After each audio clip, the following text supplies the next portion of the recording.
Some major changes happened in the 2023 offseason. The Chiefs celebrated their Super Bowl while Nick Wright prolapsed when someone didn't announce Patrick Mahomes as the next coming of Jesus.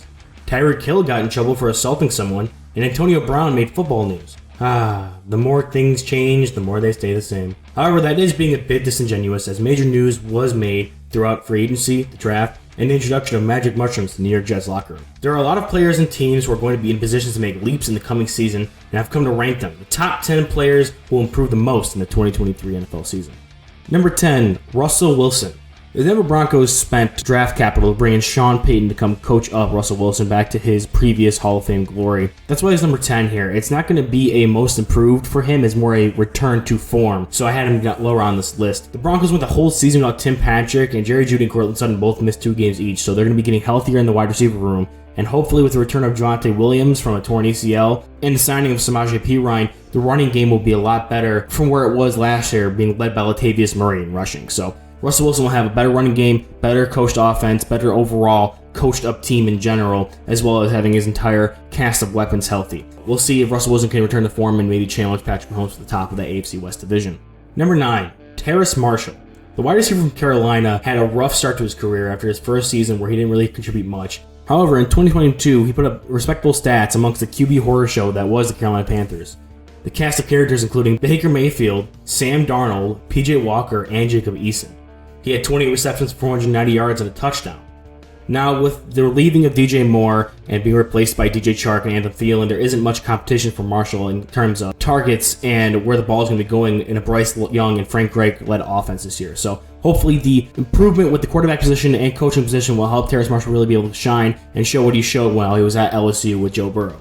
Number 8, Trent McDuffie. The Kansas City cornerback got a ring this year. However, the defensive backfield was always the biggest question mark for that Super Bowl winning team. I was a huge McDuffie fan coming out of college, and I really thought he'd do well. However, missing 6 games due to injury and just adjusting to the speed of the NFL game, he wasn't really able to show off and show out that high college pedigree that he was expected to come out with. Going into year 2 now, Kansas City is going to look to have their defensive backfield become a strength more than a weakness, spearheaded by their former first-round pick in McDuffie, who I believe could be one of the top shutdown corners in the NFL. Number 7, Mac Jones. Mac Jones is in that weird Russell Wilson category where he is going to be looking to return to form as he was in his rookie season prior to the butchering that was his offensive coordinator position following the leaving of Josh McDaniels. However, unlike Wilson, who's seen his glory days and his peak performance gone past him and now is just looking to achieve that same level, if not slightly less, Mac Jones needs to prove that he has those peaks in him and has something that he can build upon from that rookie season. Joe Judge and Matt Patricia can no longer hurt Jones with their play calling, and they brought in former Alabama offensive coordinator Bill O'Brien, who never really interacted with Jones during college as their times there didn't overlap, but they worked together to help prep Jones for the 2021 draft. So a familiar face to Jones can come in and really help revitalize that offense, which also added Juju Smith-Schuster to go along with Kendrick Bourne and Devontae Parker to try to help give Jones the next step. Expect Jones to have a bounce-back season, the one that even surpasses his rookie year, as Bill O'Brien will be able to draw up creative plays, allowing for Ramondre Stevenson to pound the rock on the ground and opening up a lot more room to work for Jones in the passing game. The Patriots' success hinges on Jones taking the next step to be able to compete with Josh Allen and Aaron Rodgers in their own division. Number 6, James Cook. Sticking the AFC East, the Buffalo Bills running back room is wide open now with the departures of Devin Singletary. Cook came out late at the end of the 2022 season, and with the Bills moved to more 12 personnel after drafting Dalton Kincaid and having Dawson Knox on the roster, they'll be looking to run the rock even more effectively than they did when Cook was running the most effective.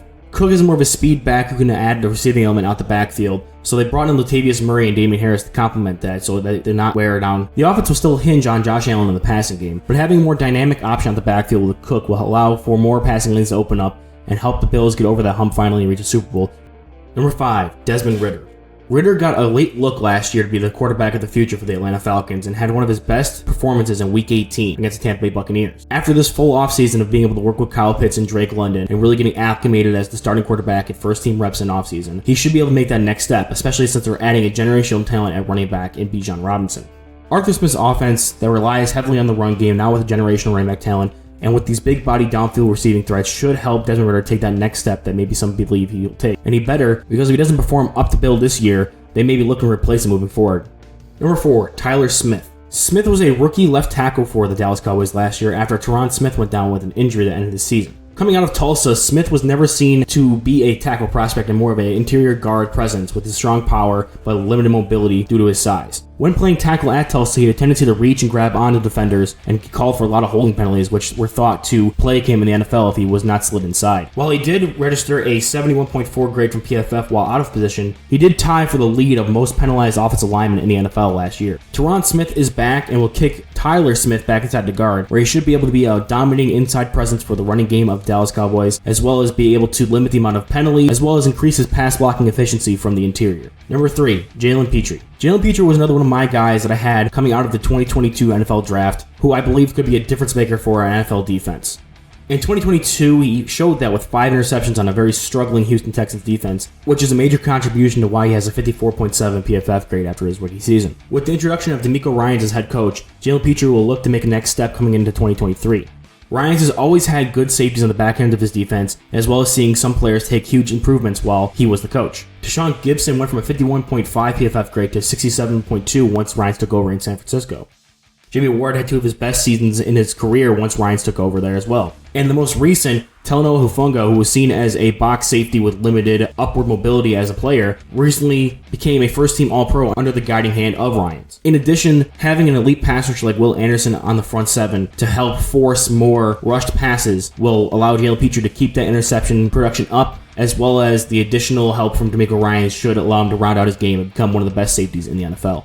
Number 2, Justin Fields. Justin Fields is going to look to take the next step, similar to how other quarterbacks have in recent years. Josh Allen, Tua, Joe Burrow, and Jalen Hurts all had a giant leap in production and improvement in their overall game once they had a number 1 receiver added to their team. The Bears ended up trading back in the first round from the first overall pick and picking up DJ Moore in the process. Not only that, they drafted Darnell Wright with that 11th overall pick, and they brought in Nate Davis to help secure that offensive line, which was a major issue for the Bears last year. Fields has elite athleticism and has a rocket arm, and now with somebody who can get open and have constant separation, he should be looking to take a big step next year. And with the NFC North as open as it is, the Bears will be relying on him to take that next step to help them reach success they haven't seen in a while. With a solid cast of receiving talent around him, as well as better protection, Justin Fields has this year to take that leap, or will we start looking inward on him as to see why he has not yet to improve. However, with the support he now has, I believe he will be able to make that giant leap into the next tier of quarterback.